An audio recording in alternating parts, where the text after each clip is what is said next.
There we go. Look at that. We are in like Flint now. Good morning. Another dish of drive. New York Vinnie here. Still haven't, I'm doing this. I'm playing with this software now. I don't know, 5 years, 3 years, something like that. And I still don't quite, excuse me. I'm a little still under the weather a little bit. Anyway, I still don't get that you push this button, you push this button. For some reason, I just don't get it. But we have made that. We've pushed the right buttons to get to where we're supposed to be. So here we are. Good morning. Hope you had a good week, and that you're all filled up at home on a gray Saturday, gathered by your computer, and ready to hear an hour's worth or so of good, solid automotive news. That's what we live for here on Drivetime, to bring you good, solid automotive news. I scan the internet. I scan the YouTubes. I scan everything for stuff, stories, cars, things interest you. What other show brought you tale of Dean Martin's car live on the Patuta? We're the only ones that did that when they sold Steve Martin's cars ago. Excuse me. We were the ones that did it. I don't know if you got the crud that's going around, man. I got it this week. And I just feel like somebody kicked right in the groin. I mean, oh, man. Or as some baseball players used to say, the growing. Now, I don't know. I mean, I've covered baseball for a lot of years. And I don't know who the first guy. I mean, I was always under the impression it was Groin, R-O-I-N, right? A few years ago, somebody used the word growing when referring to their, center space there. And the growing, where the hell is your growing? Well, right here. And then I heard more players do it. And I saw interviews. And I was like, and then I heard like a play-by-play guy saying he got a growing injury. And I was like, what? So to me, it's the groin. If there's an English professor that knows more about English, and believe me, that's not hard to find than I do. Please, give me the 411. Give me the information on that.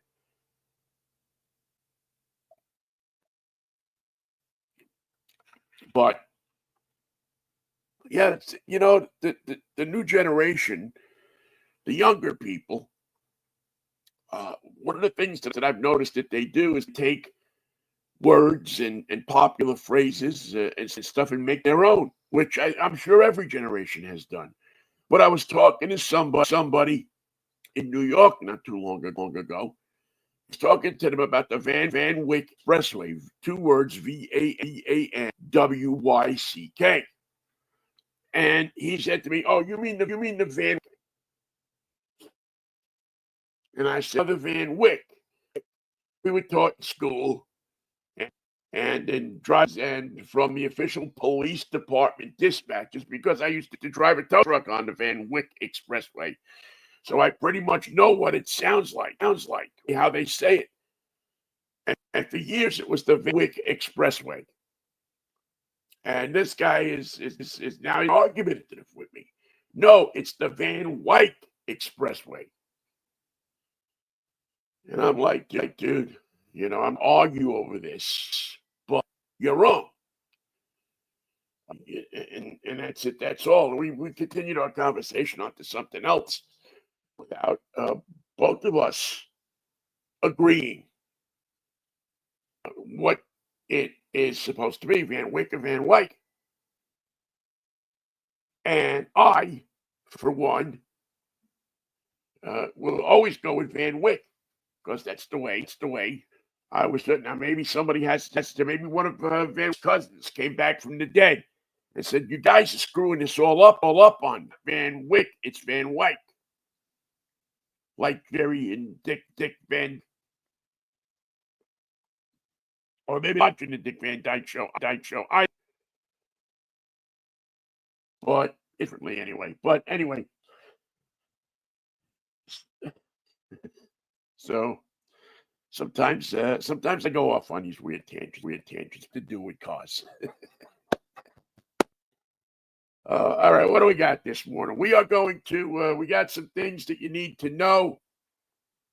We have the Yo Vinnie driving this week, and we will take a look at the Honda Pilot Black Edition, which I think, I'll tell you what I think. Stick around.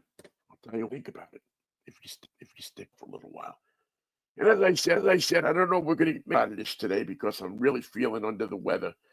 But I'm trying to get these shows done on a weekly basis every Saturday morning at 11 o'clock. We are thinking of changing the time back to 8 o'clock morning. And we'll see how that goes. But maybe this summer we move back into that 8 o'clock time slot if we can. And I apologize, face. I know I got this big red blotch on my noggin, and I've just been cold medicine in it and Vicks Vapor rubbing it all week.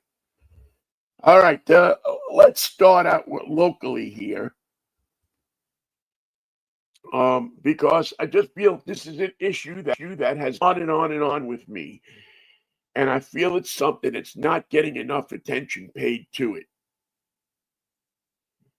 And I know it's a small number of people that do it, but boy, it always seems to have devastating results when it happens.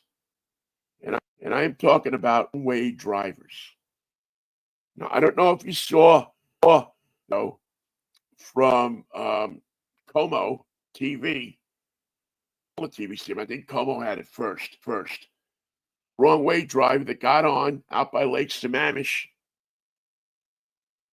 way on I-90 and was eventually stopped by a trooper who rammed his car into wrong way driver. And I mean, this, first of all, let's talk about the trooper. That's a hero. Look at these accidents that happen, wrong way accidents that happen anywhere in the country, not just here. And they all, or most of them, happen at a high rate of speed. Most of them result in death for one or more people in the in both vehicles, the driver way vehicle and the innocent vehicle. They usually mostly intoxicated. As a matter of fact, I took I did a lot of research on this week, and I tried to figure out, what a few things about the driver of a wrong way vehicle,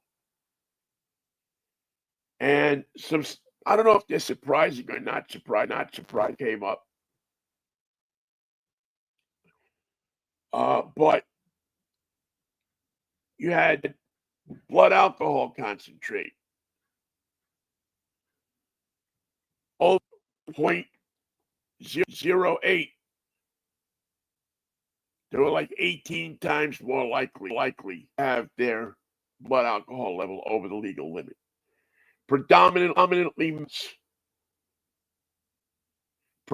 people with suspended, revoked, or expired license. As a matter of fact, in this examination that the AAA did of fatal wrong-way crashes on divided highways, you can look up on the internet, only one of the drivers um, was a female. All rest of them male. Um, most of the drivers from the same state, which especially out west. Most of them were passenger vehicles, and interestingly enough, a car over 50 years old was the most likely car, followed by a car 16 to 20 years old, were the most likely cars to be involved in a wrong way head-on collision. It was eye-opening in some ways, in some way not. Now there's a number of and again I believe the number is not overwhelming of were killed in wrong way crashes. I think it was less than percent of the traffic fatalities. But boy, it is because very few people get out alive. Between 2015 and 2018, it was a 34% increase in head-on wrong way collisions.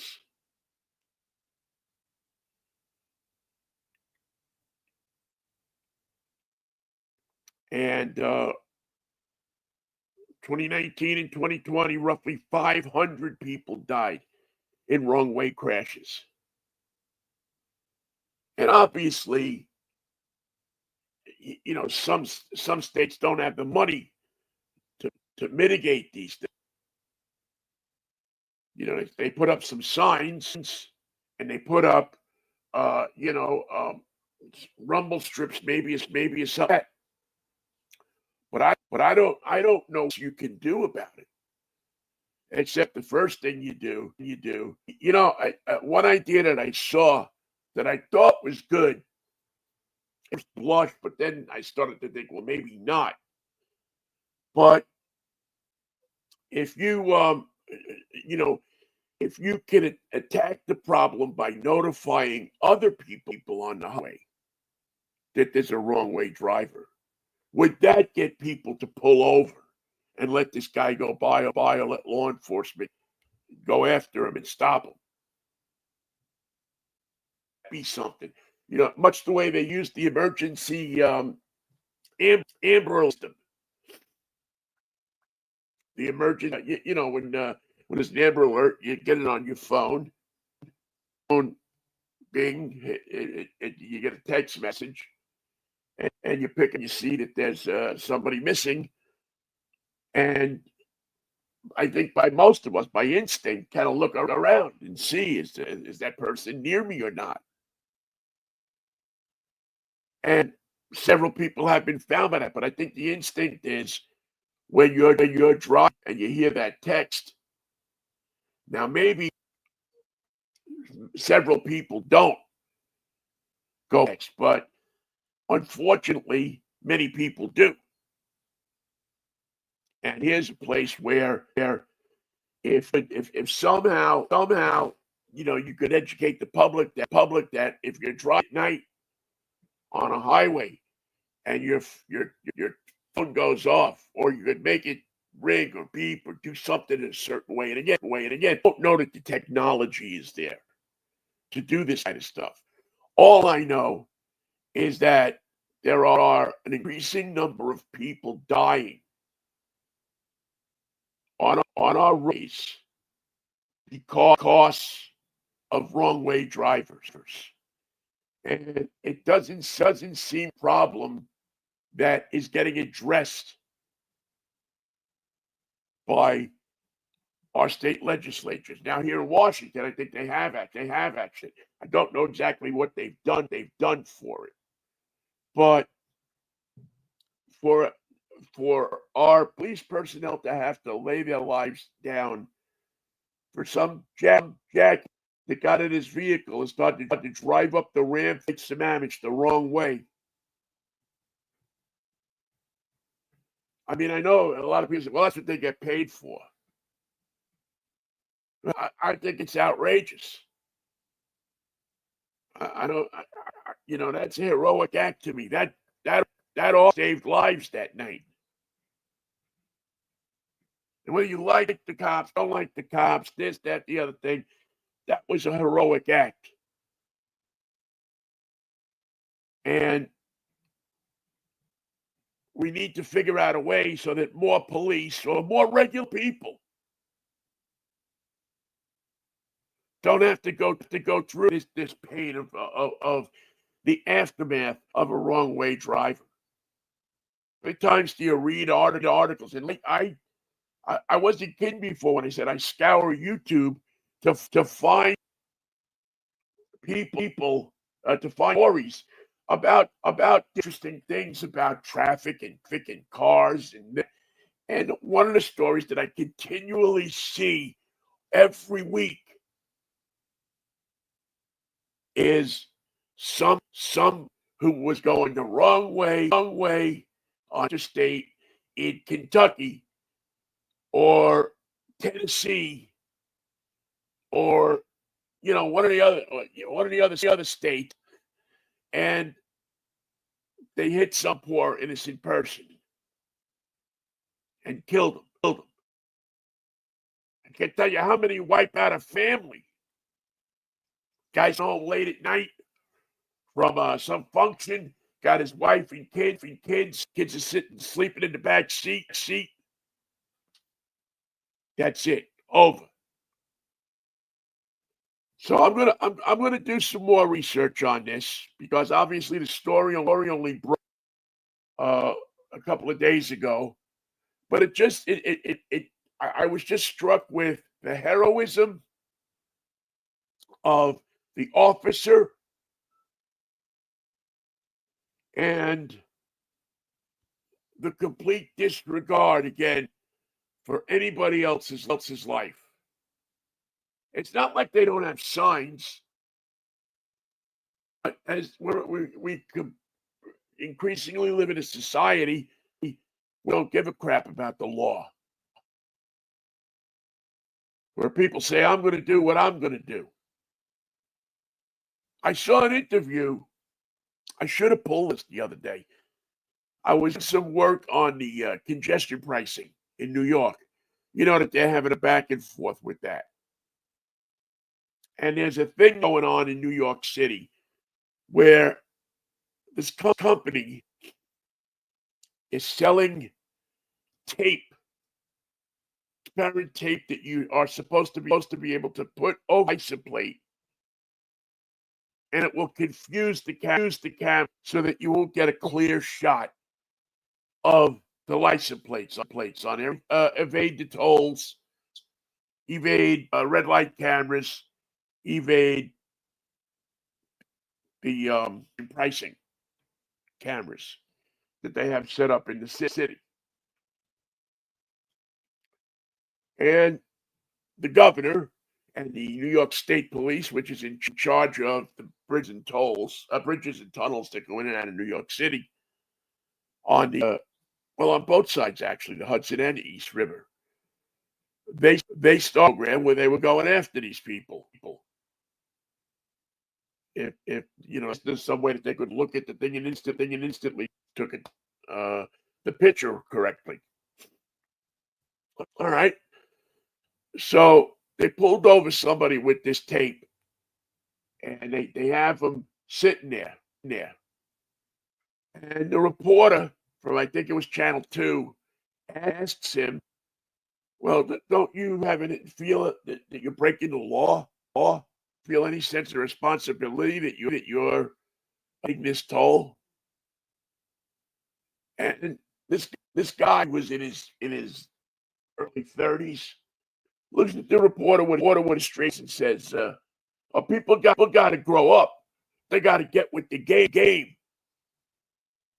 They got to, you got to grow up. It's tough out here. You got to do what you got to do to survive.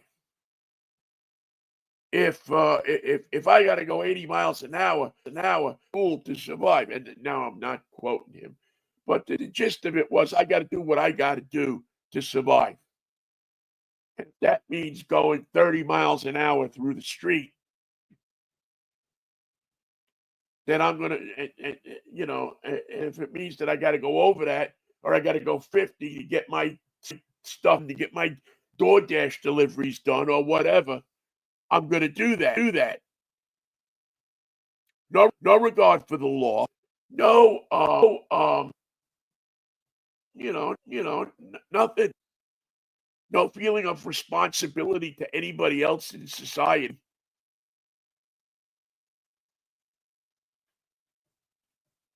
I think that's a problem these days. I mean, it's been a problem all along. I mean, I'm not saying everybody 50 years ago obeyed the law. As a matter of fact, I think I saw more people disobey the law in my lifetime than I've seen obey the law. But when you have traffic, when you have a thing where everybody has to follow a pattern, everybody has to follow a lights. Everybody has to drive or we have mass chaos and death out there, which is traffic every day. You have to follow the laws. You have to be able to say, as a elected official, as a traffic engineer, as a politician, this limit's going to be 20 miles an hour on our streets. And if you go over miles an hour, you're going to pay a price. And if you do it enough times, you're really going to pay a price.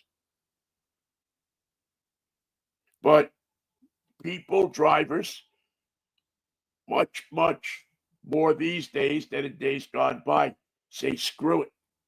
I'll go through. I'll go a speed limit in a school zone. And if you're out in the morning, you see it. I mean, I was come out of the other morning, and the school buses out there, they pick up kids from school down the corner. And it's some idiot that rolls past the red lights of the school bus and everything, just goes right by it like it's nothing.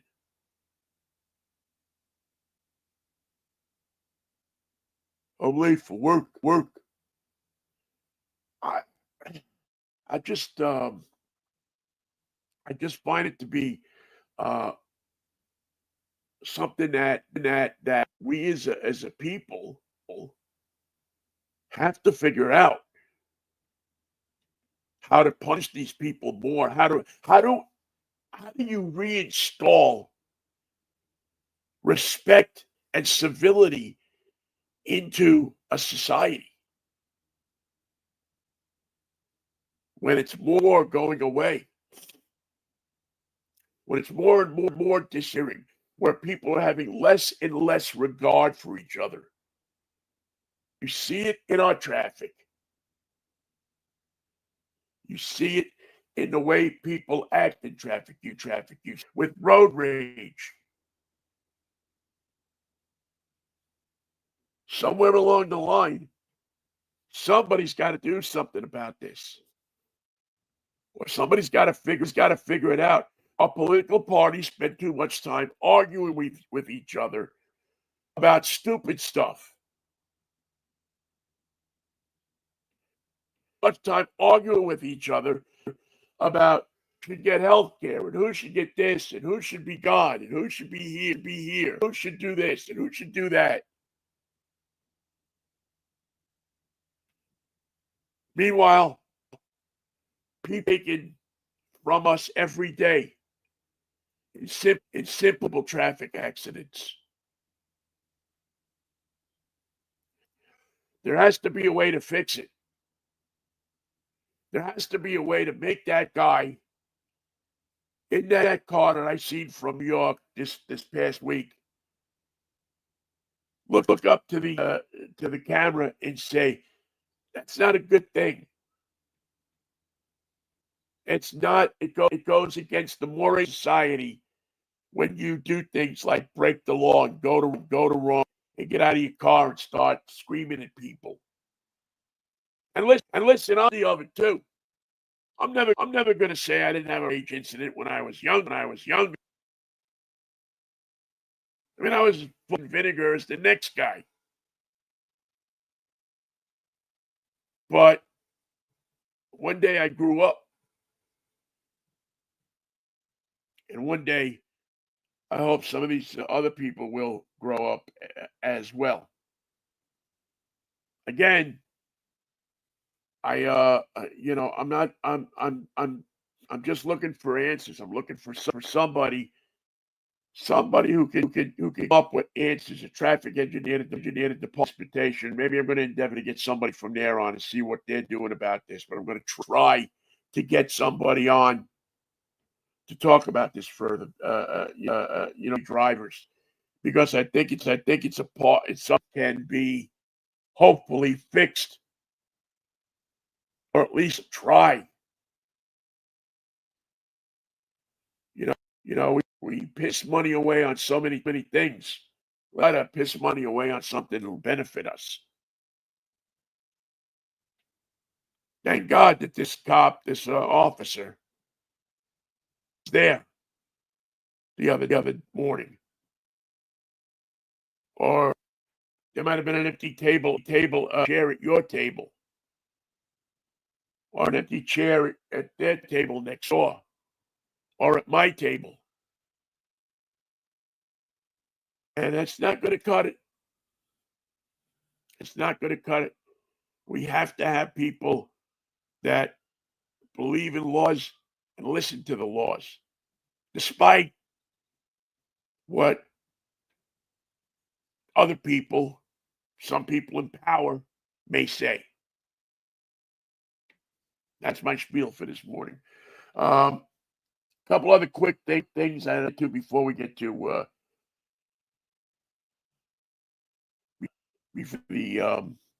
the reviews.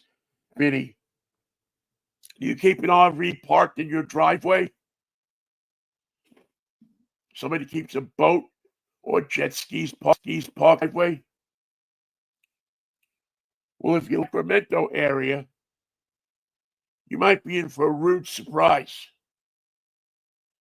There are a couple of cities in the Sacramento area that already have these laws on the books banning boats or trailers from homeowners' driveways. In other words, you buy a piece of property, you have a travel trailer, and you can't keep it on your property. You got to take it and pay storage for it every month, because the city doesn't want it there. Now, I see the city's point, because sometimes you see these travel trailers and people leave them, they neglect them, they don't clean out under them, you get mice, you get rats, you get this kind of stuff, which should be dealt with. But to tell somebody that they can't park their travel trailer in their driveway, which is their property, seems absurd. Maybe you have this situation. You can tell me more about it. Vinnie at drivetime-radio.com is the best way to get a hold of me. But I'd really like to hear from you. I think that if you have a trailer, you're allowed to put it there, as long as you keep it clean. As long as you keep it clean, and stuff from growing under it and everything, then why shouldn't you be able to get your own driveway?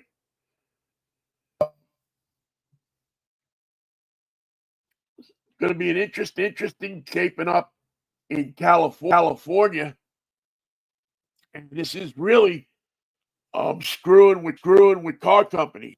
which I'm surprised Trump is doing because of his buddy Elon Musk. Trump is trying to end pollution control.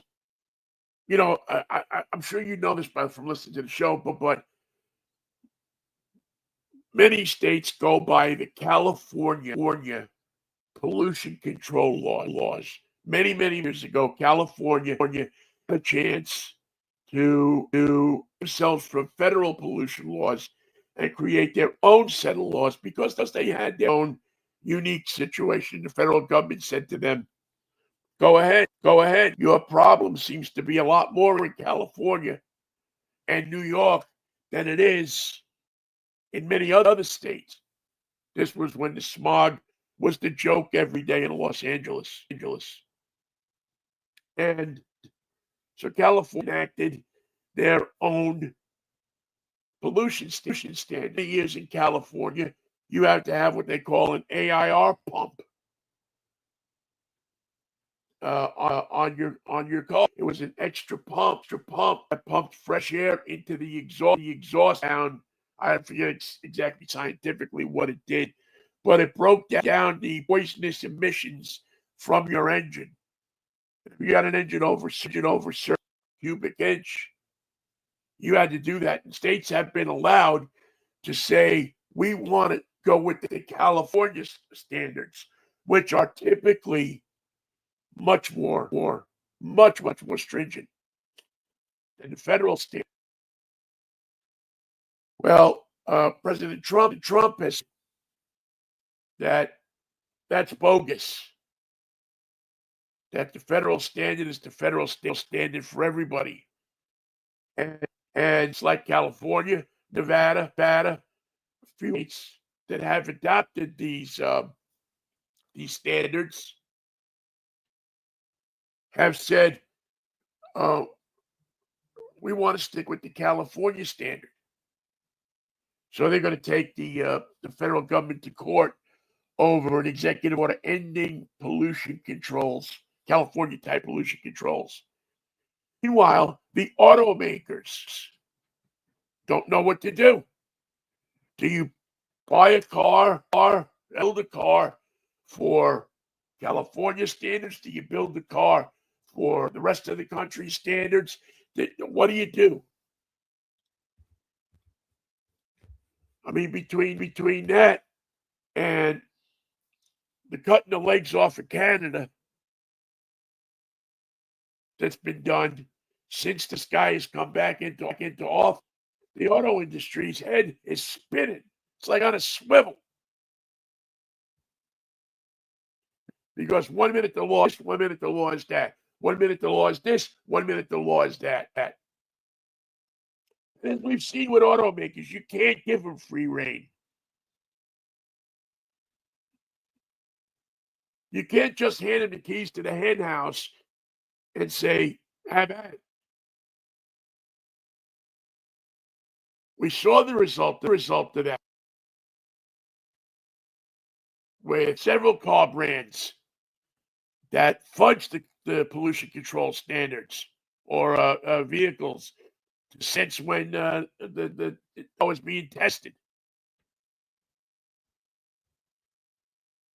We've got to do better than that. Look at the weather. Look at the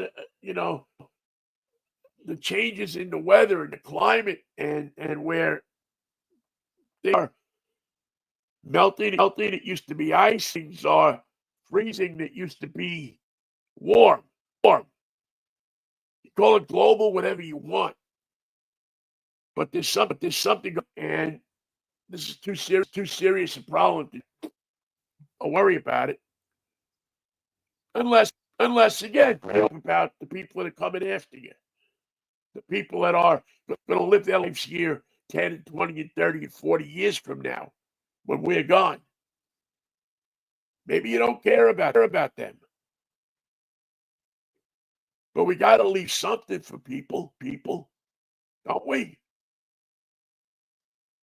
Got to leave an ability for to live and enjoy.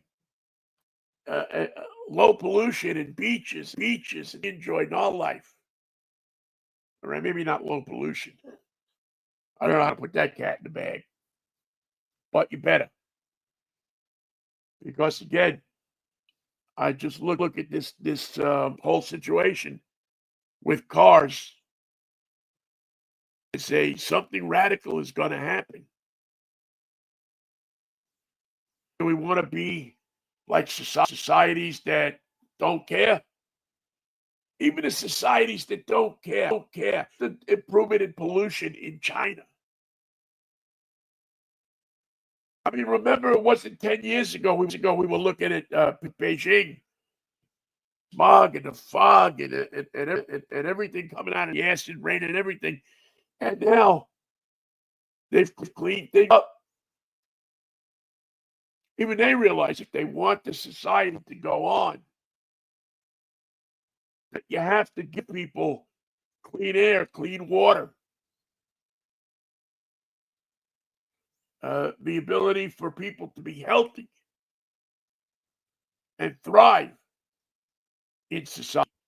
And if you don't give that to them, you're going to be in deep trouble. Anyway, so that's something that keep an eye on, and we'll let you know as soon as we hear anything about this legislation and how it's going down and what's going on with it. Not legislation, but this it's going to go to court. I mean, I think everything President is doing is going to go to court. See, I don't see anything. One final story quick. Got a guy in Indiana, I believe, owns a Tesla Cybertruck. This guy owns a roofing company, and he drives the Cybertruck around. Look at me, I got my Cybertruck, and he says that his Cybertruck has cost him thousands of dollars in jobs, with some people not even letting him in when he pulls up with the Cybertruck with the roofing name on the side. Probably paid about $800 to get it wrapped like that. Probably more if he's back east. So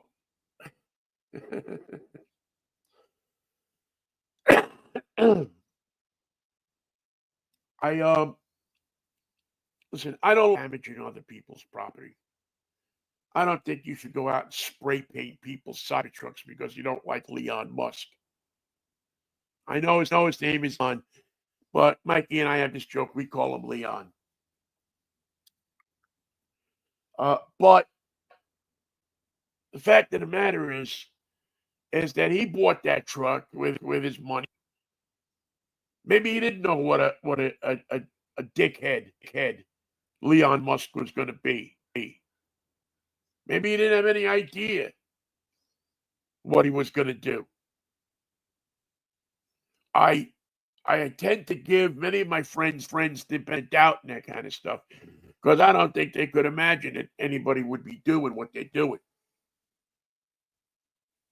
But it makes no sense to vandalize people's property. Now, I do think that what these people are doing makes sense because this guy is going to get rid of his Cybertruck. I mean, if you go into Cybertruck owners group on Facebook, I guess this guy is from, where it's from. There's a lot of arrogance there. A lot of arrogance. A lot of, I got my Cybertruck, I'm looking down my you. Which seems to be, listen, I've told you, I got good friends that don't own Cybertrucks. And I don't see that from them. Doesn't mean it doesn't happen. But This guy will sell his car, his Cybertruck, and he'll shoot out a pickup truck. Just make sure it's not made in Canada because that's the problem we're gonna have. Do we stop having a problem with Elon Musk? We'll now start having a problem with, because they make a ton of trucks in Canada. What are you going to do? Right? We're making enemies out of the Canadians. How bad must it be? Again, sorry. I kind of messed up today. But all right, let's get our Yo, Vinnie, what are you driving this week going? Because I'm driving a vehicle that I have been wanting to drive for a while. I haven't driven one in a long time. Matter of fact, I'm actually thinking this may be the first one. Maybe not. But this is Yo, Vinnie. What are you driving this week? The 2025 Kia Carnival Hybrid. And so this is a minivan. Now, we told you a couple of months ago when we did the Volkswagen minivan, and the minivan scene was going to change. You were going to see things in the minivan that were different because people are trying to hip these things up. The Carnival has been like this for a while. What they've done, and in my opinion, this thing looks like a Tahoe. It has much more of an SUV look and feel to it than a minivan. But with the sliding doors on the side, the seats that move in the back, the configurations, it's almost a hybrid and a cross between an SUV and a minivan. It's easier to get into than an SUV, and you ride higher than a minivan. It has all the goodies that a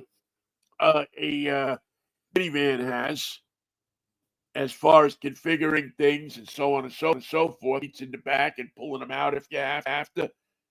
Yet it feels, when you're looking at it, like it's an SUV, a large SUV. It has the same room in it that a large SUV has.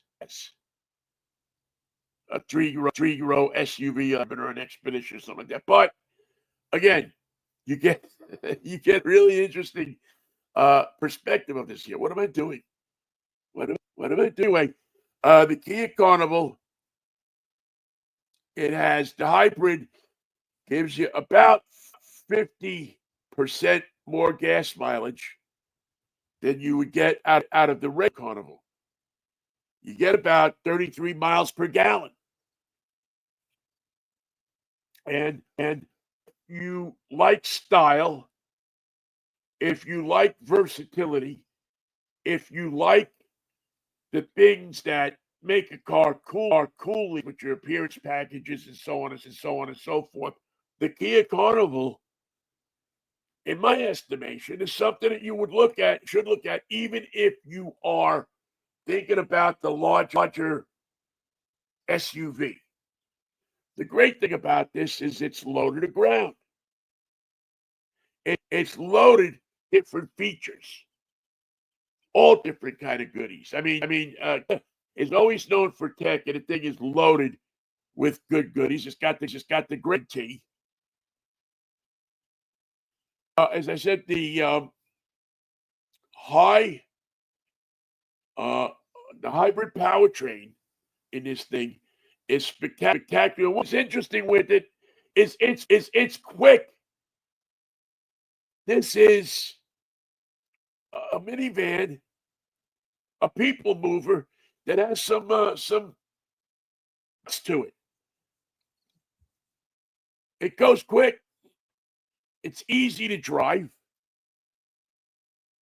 I found that it handles really nice. I mean, they even put little shades in the back quarter. That quarter with the Vinnie is great. Everything you want in a minivan, except the vacuum that comes in the Chrysler Pacific, which I love the in-car vacuum because I'm a guy that likes to keep the car clean. As I'm really enjoying my time in the Kia Carnival. It has so many things that you look for in a van, but it the package is what's pretty cool. Seats, uh, you have a great stuff in here, and the SX Prestige Edition, which I'm driving with the hybrid, is aces. This thing is loaded. It has storage spots to hide stuff. It's got if you get the bench seat, this one has the captain seat, but if you have the bench seat, they move 3 different ways. So you can, you can take it and you can take the seats out, put the seats in. One person big legs, one person has small legs. You can put them here, you can put them there. A lot of versatility. I really looked at this and thought, Kia has a really smart idea here. Yeah, they have a minivan. They want to sell to minivan customers, but they know van isn't the coolest van at the moment, the coolest thing. Although I think they're coming back in, and so they're trying to market it. They're trying to say, "Hey, it's not really a minivan." I remember at the premiere for this thing, yeah, they were calling it a people mover. But to keep in mind, it's a people mover. I look forward to reviewing it all the way, giving it a deep dive. Four trim available, 242 horsepower, and front wheel drive. It's I think the one I have goes for like $49,000. But I'm enjoying driving this thing, and can't wait to give you a full report on it. So, if you're in the market for a minivan, you don't want to admit it, but sneak down to the Kia dealer, go in the back door, and say, "I want to see the Carnival." Tell them you want to look at that. You're thinking about buying this one or that one, but Vinnie, that it was a decent car.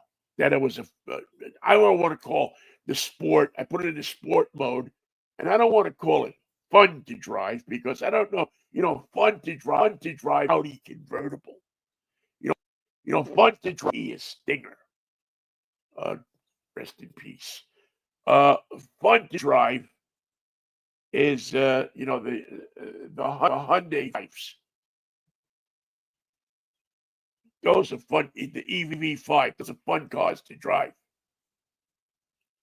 I'm not going to go with fun for this, but I'm going to go with it keeps your attention.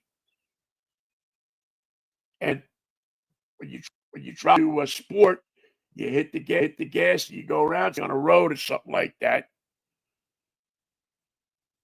You'll get a smile on your face from it. And don't we all want a smile on our face? Driving our cars. I think that's what we're looking for. You just want to smile when you lay out $49,000 for a car. At least I do. Lay out that kind of money.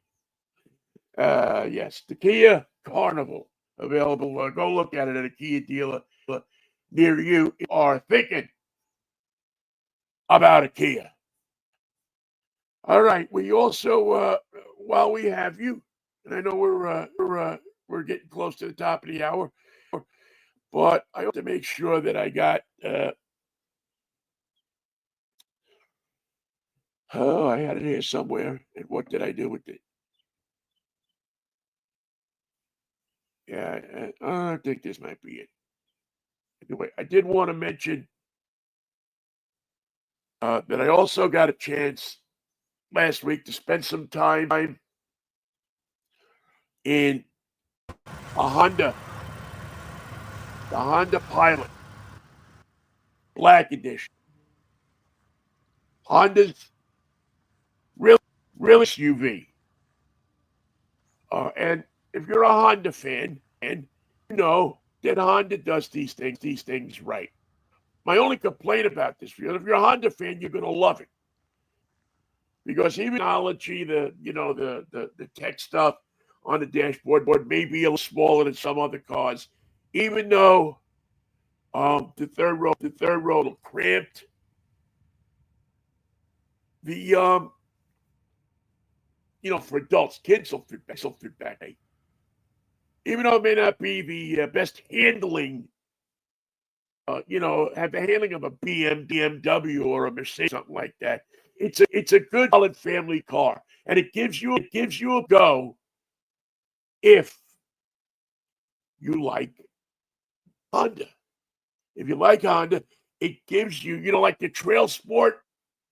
Remember we reviewed that not too long ago. Matter of fact, I think this is the third or fourth Pilot that we've had to review, and they're all pilots. They're all great cars. This Black Edition gives you a level to go if you're a Honda fan, if you're a Pilot fan, if you want that family size SUV, it gives you a level to travel up with.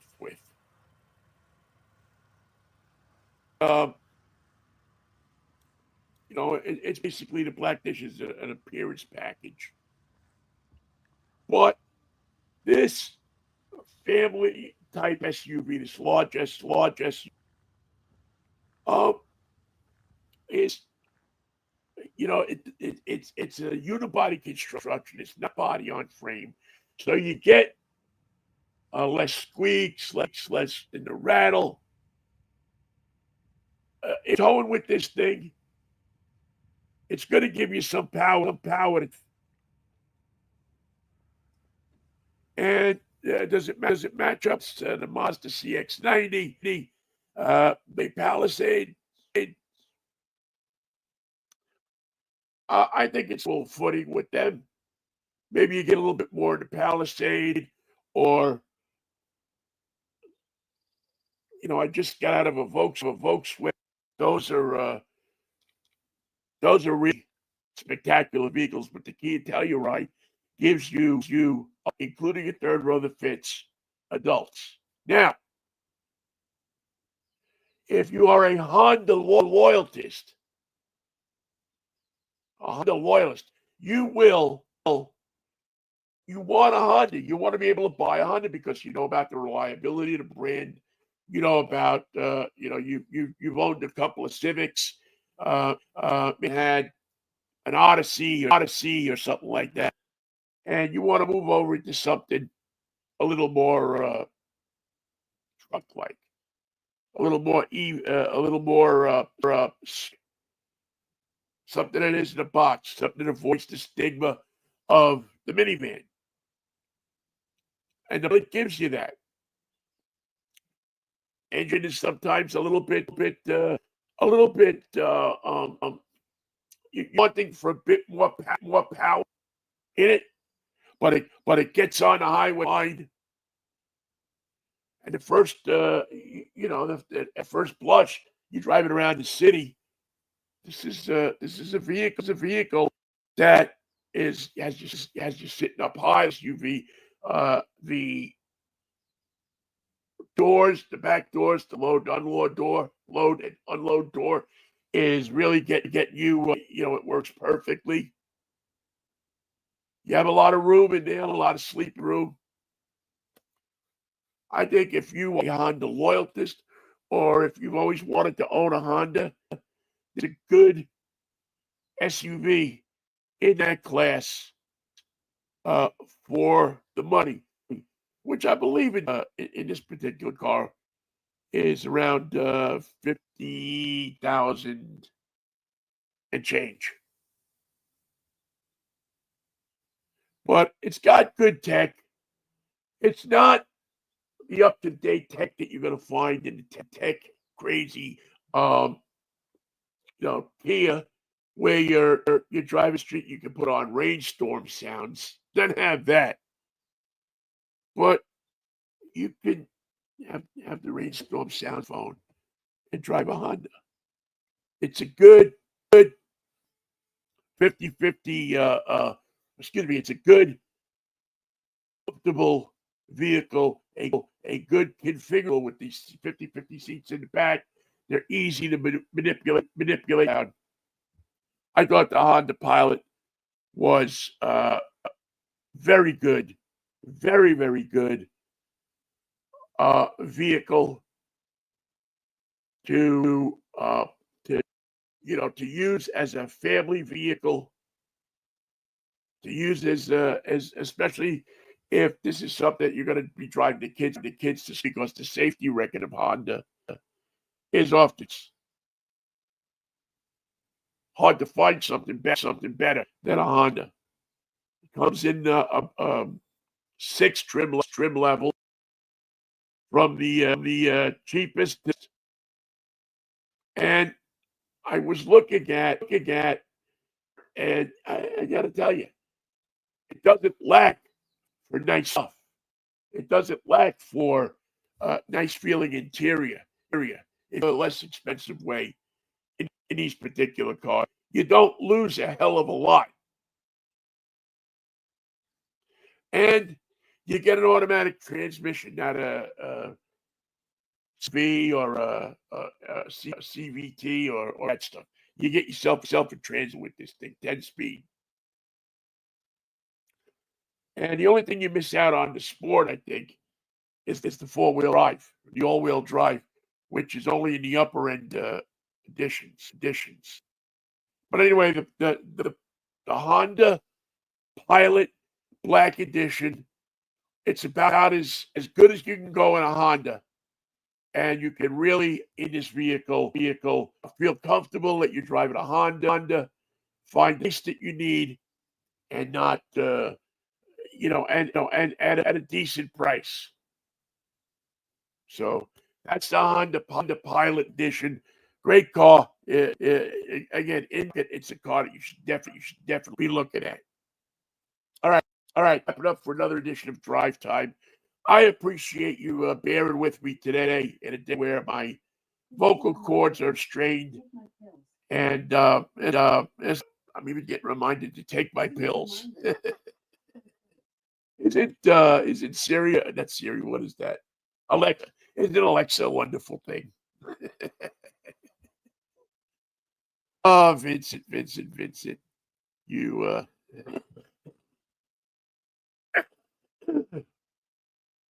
you fooled them again for another week. All right, listen. Thank you very much for listening to the show today. You get a chance, a little prayer for just not doing too well, and I got a funny feeling that this is not going to be good for those. And it's another human being that has a problem and tries to solve problems for people. I don't know, it's up to your conjecture about how successful he is at that or not, but without a doubt, many people believe in this guy, and he's tried to do some good stuff for the poor. And you say prayers, little in one in there for Pope Francis. All right. I will catch up with you on Monday with Michael when we wrap and flap about world affairs, on, and then next Saturday morning for another Drive Time Radio right here on the Drive Time Radio Network. You have a good week, and we'll see you next week at 11, if the Lord's willing and the creek don't rise. Take care of you. Bye-bye now.